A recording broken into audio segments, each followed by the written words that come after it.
Bone here, and I have to get something off my chest. You may have just noticed that my name is Bone instead of the usual J-Bone. I made a promise a while back that until I stop taking so many L's and am back at or above 50% on the season with my F1 race predictions, my name will be Bone instead of J-Bone as both a punishment and to serve as motivation for me to do better. Welp.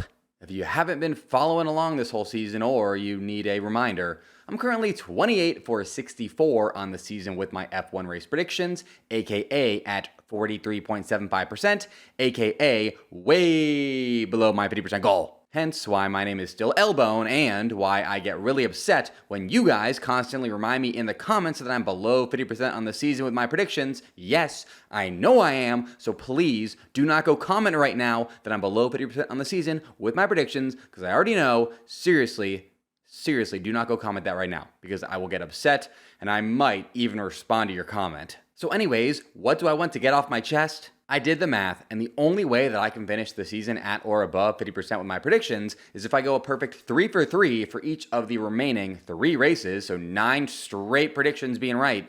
Therefore, I, Bone, am here to admit that while it is possible that I go 3 for 3 at each of the remaining 3 races, it is unlikely. It takes a big man to admit that, a very big man, so please shower me with praise and a lot of nice words about how courageous I am in the comments. All that is to say, because I think it's unlikely that I get back at or above 50% on the season by way of my race predictions alone, I've decided to make this video to give myself 4 bonus F1 season end predictions that will count towards my race prediction total so that I can give myself more of a fighting chance. Without further ado, let's get into them. Bone. My first guaranteed to happen prediction for the rest of this Formula One season.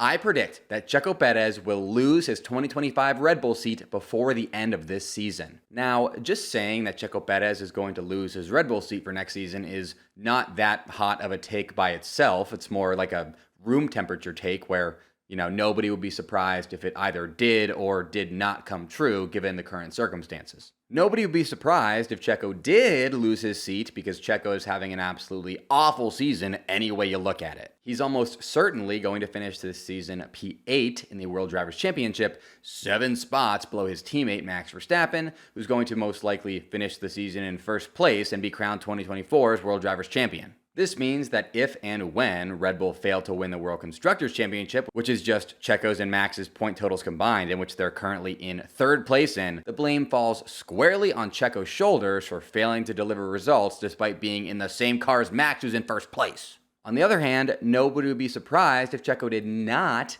lose his seat, because Red Bull have been inexplicably backing Checo for a while now, despite runs of poor form from him, and it's entirely possible that they will continue to do so. First, Checo failed to secure 2nd place in the World Drivers' Championship for Red Bull back in 2022. Then, he barely managed to secure 2nd place in the World Drivers' Championship last season, despite being in inarguably the greatest F1 car relative to its competition in Formula One history. And despite both those seasons of underperformance, earlier this season, Red Bull made the questionable move of backing Checo by giving him a 2-year contract extension. Now, they did this right after Checo started a run of poor form, similar to the one he had last season that almost caused him to not get P2 in the Drivers' Championship, and it's a run of poor form from which Checo has still, all these months later, not yet recovered. Since signing that contract extension, Checo has shockingly not had a single top 5 Grand Prix result. And despite all of that and how they fired Daniel Ricciardo midseason for much less underperformance,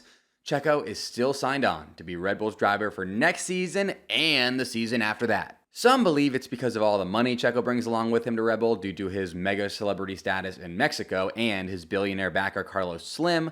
Some believe, actually no, pretty much everybody agrees, it's solely because of the money that Checo is still a Red Bull driver. All that being said, the timing of it all is where I take the room temperature prediction of Checo losing his 2025 seat and make it spicier. I believe that before the Abu Dhabi Grand Prix, Red Bull will announce that Checo's contract for 2025 and 2026 is being shredded up and terminated, and that his 2025 seat for next season is going to be given to another driver, most likely Liam Lawson, with the second VCARB seat then going not to Checo, of course, which would be weird, but to another driver, most likely Franco Colapinto. I believe that it's going to go down this way because Red Bull know that they need to part with Checo, but also, I believe Red Bull will feel compelled to give Checo a proper send-off at a Grand Prix weekend, unlike Daniel Ricciardo got, to end his historic and legendary career, rather than forcing him into retirement without getting a chance to say goodbye to the fans. My second guaranteed to happen prediction for the rest of this Formula One season, I predict that each of the 3 remaining Formula One races will be won by a different team. For framing here, you need to hear this insane Formula One fact. This F1 season will go down in history as one of the craziest ever, considering it has featured 7 winners from 4 different teams, as well as 6 drivers with multiple wins, the latter only having happened one other time in Formula One history all the way back in 1981. In fact, the latter half of this F1 season has been so back and forth when it comes to driver wins that over the course of the last 12 races, only one 3-race span has featured a driver winning multiple times, and even that one anomaly is only because George Russell had his Belgian Grand Prix win taken away from him and given to Lewis Hamilton. However, despite the fact that the last 12 races have been pretty much completely shuffled up when it comes to F1 driver wins, the exact opposite is true when it comes to F1 team wins. Over the last 12 races, there's been only one 3-race span that did not feature one team winning multiple times. Isn't that wild? This fact demonstrates how this Formula One season has been absolutely wild, with Red Bull, Mercedes, McLaren, and Ferrari all looking like the best team in Formula One at different points throughout the season, with wins for these teams during their hot streaks then being spread out between their 2 drivers. Well, except for Red Bull. Sorry, Checo. My point being, this is actually a very bold prediction from me here, considering I'm predicting that there will be 3 different teams to win in a 3-race span for just the second time since Red Bull dominance ended all the way back in June. The reason I'm willing to be this bold is because I think that the closer we get to the end of the season, the closer these teams are getting to each other, and because the remaining 3 circuits are diverse enough to where I think one suits each of McLaren, Ferrari, and Red Bull. Now, if you think that you know which circuit I believe suits each team, let me know in the comments. Go comment right now. Like many of you watching right now, I have always struggled to find clothes that fit and that I felt comfortable and confident in. Too long, too short, too tight, too baggy. I have always hated looking for new clothes because I constantly run into one or more of those problems. That is, until I found True Classic. True Classic doesn't just offer premium products at an affordable price, they offer something even more important, the confidence that comes with clothes that fit just right. I don't know how True Classic did it, but literally everything I have from them fits perfect. It's insane. This shirt is from them, and look how perfect it fits. My favorite thing about True Classic is how well their clothes fit me, and my second favorite thing about them is how they have a 100% perfect fit guarantee and easy returns to make sure they fit you well too. But don't take my word for it.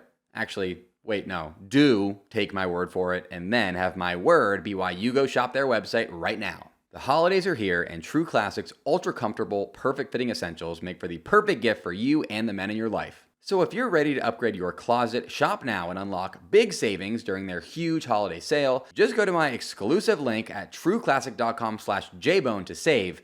That's trueclassic.com/jbone, and you can really support Formula Bone by telling them I sent you right after you check out. End the year with holiday cheer thanks to True Classic. Alright, by popular demand on all my social media accounts at Formula Bone, go follow me, my third and fourth guaranteed to happen predictions for the rest of this Formula One season will be me predicting the final finishing orders of both the 2024 World Drivers and Constructors Championships.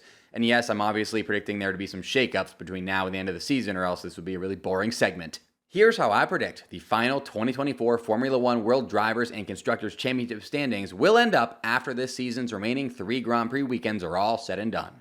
For the World Constructors Championship, I think it will be P10 Sauber, because duh, P9 Williams, P8 Alpine. I think Alpine's Brazil success was a one-off due to the rain and that they do not have enough points to hold off VCarb and Haas through the remainder of the season. Speaking of which, P7 VCarb, P6 Haas. I think Haas are about to go ham the rest of the year, starting at their home Vegas race. Maybe it's just my Haas delusion syndrome. I don't know, but that's what I predict. P5 Aston Martin, P4 Mercedes, P3 Red Bull. They're essentially a one-driver team, so I do not see them making up any ground on McLaren nor Ferrari. And P2 McLaren and P1 Ferrari. I watched McLaren choke away the Drivers' Championship, so I'm going to bank on them choking away the Constructors' Championship as well. And for the World Drivers' Championship, I think it will be P23, Valtteri Bottas, sadly. P22, Logan Sargent. Hey, it's not last, okay? It's not last. P21, Zhou Guanyu. P20, Franco Colapinto. P19, Liam Lawson. Sorry, Argentinians, but I think Liam overtakes Franco by the end of the season, given Liam's slightly more solid run of form and how VCARB outperformed Williams at these remaining circuits last season. I then predict no changes from P18 all the way through P8, given the existing point differences there and how many points I think all these drivers will score, which is not that many. So P18, Oliver Behrman. P17, Daniel Ricciardo. P16, Alex Albon. P15, Kevin Magnussen. P14, Esteban Ocon. P13, Lance Stroll. P12, Pierre Gasly. P11, Yuki Tsunoda. P10, Nico Hulkenberg. P9, Fernando Alonso. P8, Checo Perez. And then I have P7, George Russell, and P6, Lewis Hamilton. I think Lewis will have a stronger end of the season than George out of motivation to finish his legendary Mercedes career on a high note, maybe also some related preferential treatment from Mercedes. P5, Oscar Piastri. P4, Carlos Sainz. I don't know what it is. I just feel like Sainz is about to go off here at the end of the season to try and prove to Ferrari that they made a mistake by deciding to replace him with Lewis Hamilton. For the top three, I have P3, Charles Leclerc, P2, Lando Norris, and P1, Max Verstappen. I think 3 Grand Prix in a sprint race just is not enough time for any of these 3 positions to change given the points available, much to all of our dismay. Hopefully not only do all 3 of these predictions come true and help me on my quest to get above 50% and thus no longer be named L-Bone, but also next week's 3 Las Vegas Grand Prix race predictions. Make sure you are subscribed to my channel so that you can check those predictions out right when they drop. Also, while you're here, toss this video a like. I'm trying to get 2,000 likes in this video so that YouTube likes J-Bone more. I mean L-Bone. Boo! Special shout out to my top YouTube channel members: Joe Max's #1 hater Snow, Brian Linton, Wolf Slows Racing, Waffleopagus, Melissa Cruz, and David Hake. Mash that join button just below this video to get your name shouted out right here in future videos. And until next time, folks, L-Bone. L-Bone.